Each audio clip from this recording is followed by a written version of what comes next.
Two state commissions that made headlines in 2014 were not renewed this week by the legislature.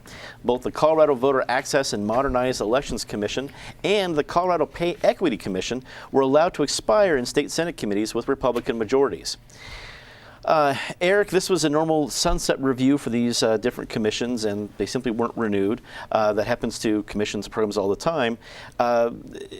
Was it because of this week when we saw Senate Republicans making a lot of headlines, or do you think this would have made headlines last year if another committee probably would have let these sunset? I don't know. I'm deeply concerned whether the Republic can endure without these two commissions. As you point out, Dominic, these were routine sunset reviews.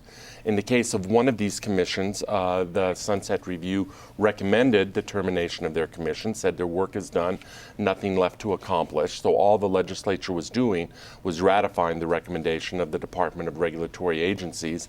In the other case, the Department of Regulatory Agencies, their review was, well, they haven't done much. It was a very damning review.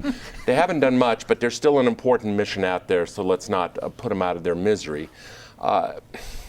I think there's less to this than meets the eye. Obviously, the one about pay equity is, sent a lot of people running to their respective corners, given the emotional intensity of that issue. And there's something to that issue, and obviously there ought to be equal pay for equal work. But as that issue is often presented, it is a fallacy. And the numbers that are often presented to hype that issue are fallacious numbers. There is something there, but there's much less there than meets the eye. So, as I started, I think we'll endure. Dan, there is the typical partisan back and forth with the press releases about this, but at the end of the day, do you think this is something that somebody like a Governor Hickenlooper is going to worry too much about? I don't think so. I think Eric is exactly right. And talking about pay inequality, the two things this group was supposed to do was, one, raise awareness and come up with solutions. I think in going back to 2016 or going forward to 2016, we're going to be talking a lot about pay inequality, pay equality, equity, whatever you want to call it. So we're going to have, the awareness is going to be raised regardless. One of the things this group was supposed to do was propose solutions to it, and had 21 meetings and came up with 0 solutions. I think this might just be one of those good government cases where we just end this, and if this is a real issue, we can talk about it in a different way. Patty, what's your perspective on these two sunset reviews?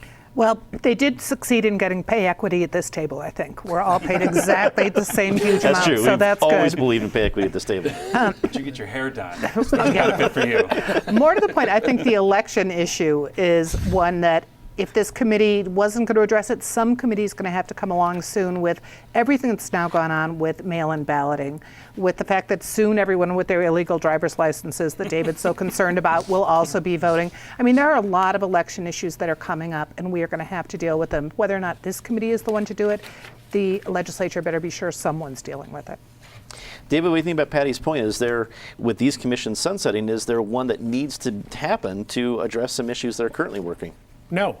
The sunset process was something thought up by Common Cause, the Good Government Reform Group, and the first sunset law in the country was passed in Colorado with my dad and Jerry Copel as the sponsor, because it was recognized that regulatory agencies and commissions and things often get captured by special interests, especially to the detriment of the consumer. And this so-called Pay Equity Commission was a good example of that.